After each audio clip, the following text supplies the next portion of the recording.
Welcome back, guys. I'm recording this right after my last episode just because I have more thoughts. I like being behind the camera. It forces you to expose your true self. And this room is my true self.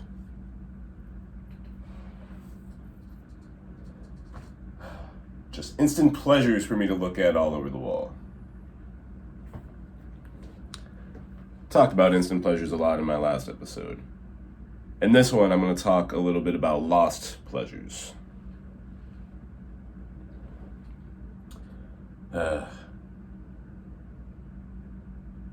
Girls that I could have fallen in love with if I've had the charisma that I should have been able to possess. As I've mentioned in the last episode, I grew up a chubby, pasty child.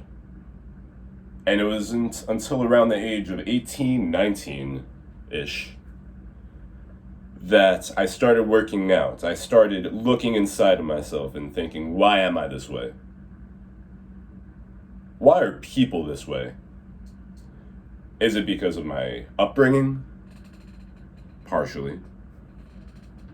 If you're going to bring a kid into this world, if you're going to bring a man into the world, you got to raise him to be a fucking man.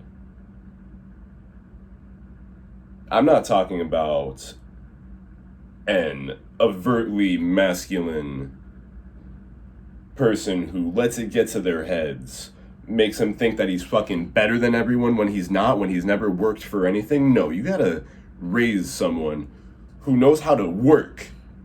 Men who don't work and men who get it easy, they're the worst fucking kinds of men.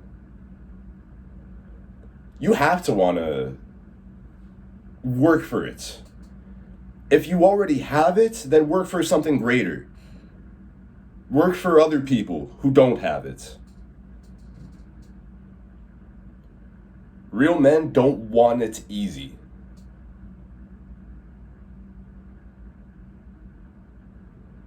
And I didn't have it easy. I had it easy financially, sure, but I didn't have it easy from a social standpoint. I didn't have girls over my shoulder every day, you know.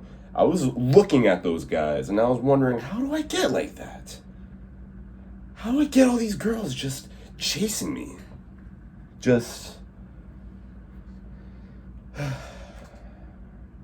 I had okay money.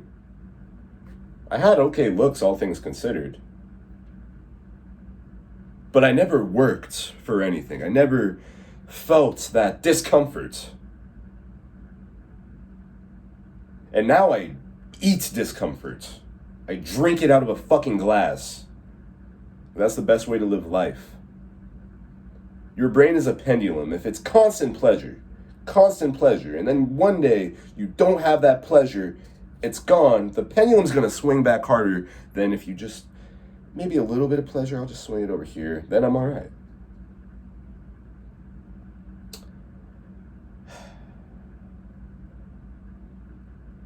Men,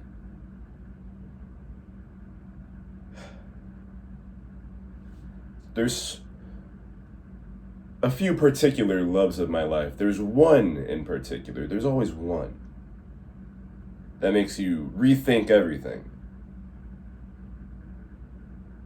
And this one makes me rethink everything every single day of my life. I'm not going to go into names. If you're watching this, I hope you know who you are.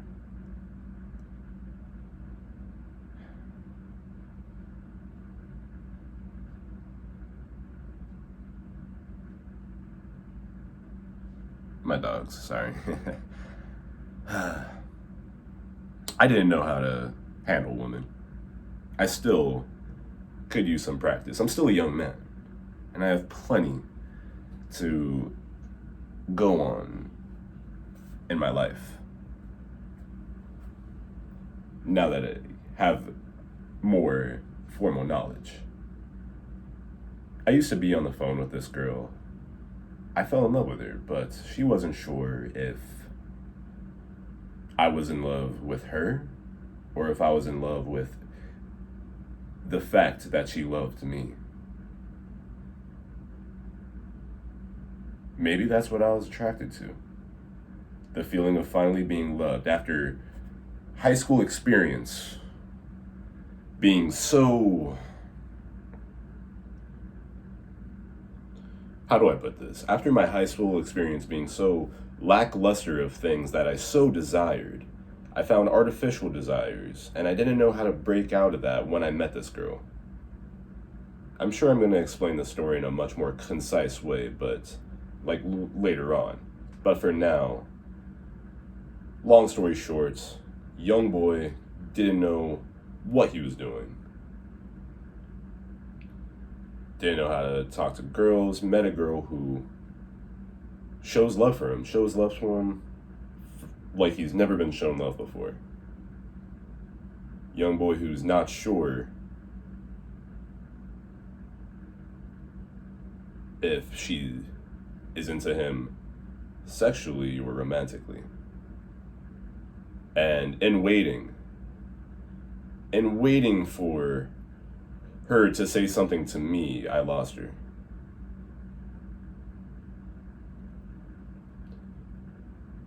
I've never been taught how to love someone. People usually don't teach you that.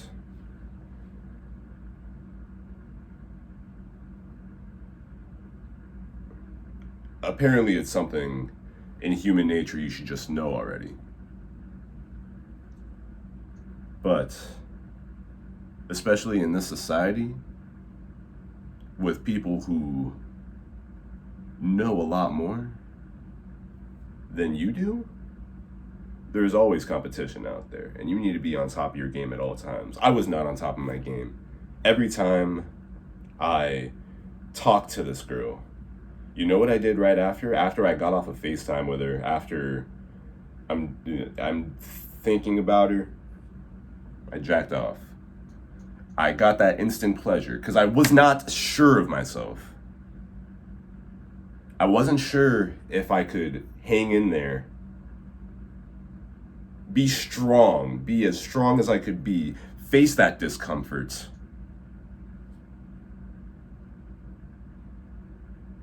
I wasn't sure I could face the discomfort. And as a result, I keep on instantly pleasuring myself like a fucking pussy.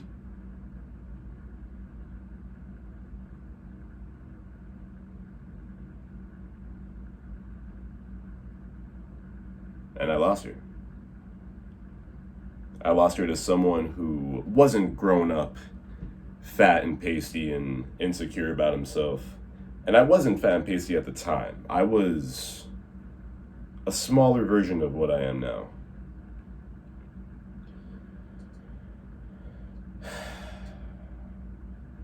I regret that decision every day.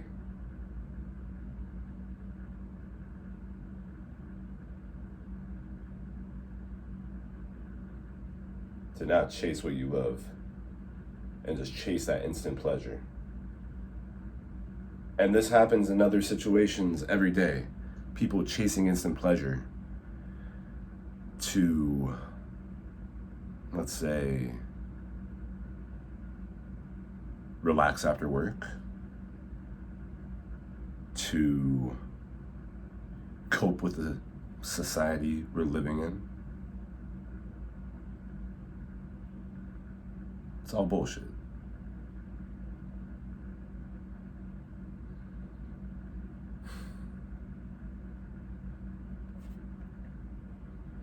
There's got to be a time in every man's life that he has to look inside of himself and say, what's holding me back? And right now, in making these videos, I'm reflecting on that. You can reflect on it through writing. You can reflect on it through meditation, through lifting weights. Lifting weights is therapy. If you're a man, if you really need therapy, get it. I'm not saying that. But lifting weights teaches you things about discipline. That's what I got to make an episode on, discipline. Because I grew up with none of it. And a lot of people I know live with none of it to this day. Me losing out on this girl due to my own negligence taught me discipline more than anything should ever have to. And in being disciplined, there's remaining disciplined. My discipline is I'm going to continue to make these videos every day and continue to reflect on myself. And I hope I can help you guys reflect on yourselves too. At least spark some conversations. That's the whole reason I'm doing this. Like I mentioned earlier, people don't really want to talk anymore. It's a very isolated society of all of us just swiping on our phones. It's another thing I'm going to get into soon. Social media is a mirror of yourself that an algorithm made by one of the biggest companies ever is just showing back to you. Your phone becomes your best friend. Your phone becomes all you want to look at. We don't even want to look at other people anymore. So because no one wants to look at other people anymore, I have to spark these conversations from my room. So, yeah.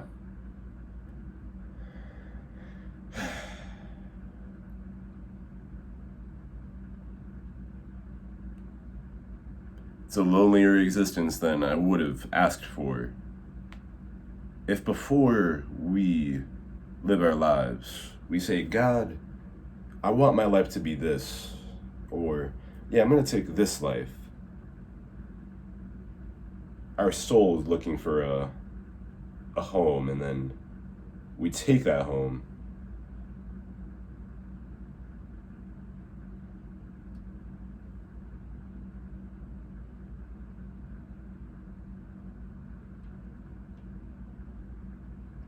I lost my train of thought. But, that's all the point of this is, I don't have too many people to talk to. So I talk to YouTube. I talk to myself because I'm crazy. Or at least people look at me and say I'm crazy. But those are the people who are unsuccessful and live in instant pleasure. They think I'm crazy because I do things that are uncomfortable to me. Putting myself out there in a way like this is very uncomfortable, which is why I do it. I don't care if it's cringy. Cringe is a made-up word. If you use that word cringe, you are someone who cringes. Cringe is another word for judgment. That means you judge other people because it's not something that you would do.